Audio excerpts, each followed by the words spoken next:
WPTV has you covered when it comes to tracking the effects of Tropical Storm Eta. Many neighborhoods, of course, fear flooding is becoming an issue yet again. Right now we have crews from Boca Raton to the Treasure Coast, keeping a close eye on the gusty winds and the rain that has been constant in our area. Our team coverage begins with WPTV South County reporter Miranda Christian. Miranda.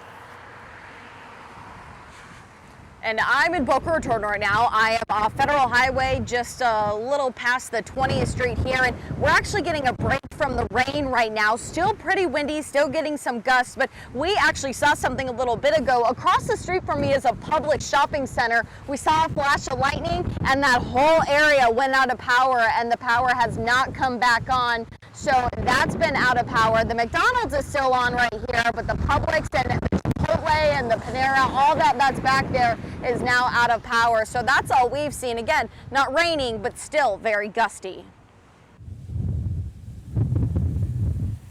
Sections of A1A were already flooded Sunday evening in Highland Beach. Water was overflowing in the ditches and into the road, forcing cars to drive through some standing water. Earlier in the evening, Boca Raton Beach was a popular place for locals to check out the conditions. The winds from Tropical Storm Eta were blowing the rain sideways, making it almost impossible to look out at the rough surf. We were standing up there and getting blown back. FAU students Heather Gold and Becky Bach say they didn't expect the conditions to be so intense. The ocean is really far up. The public beach was almost gone, with waves being pushed up into the dunes.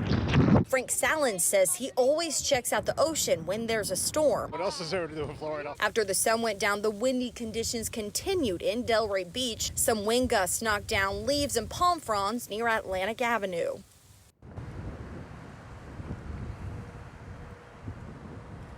And something we've noticed all night in Boca along Federal here is all the ditches and drainage areas are full of water. So every time more rain comes through, these just continue to get full and the water spills into the roadway. We've seen parts of Federal Highway that have had water spilling on top of it across the road. So anyone driving on Federal Highway has had to be careful. So as we continue in this flash flood warning, that is something to be mindful of, and we'll keep an eye on for the rest of the evening.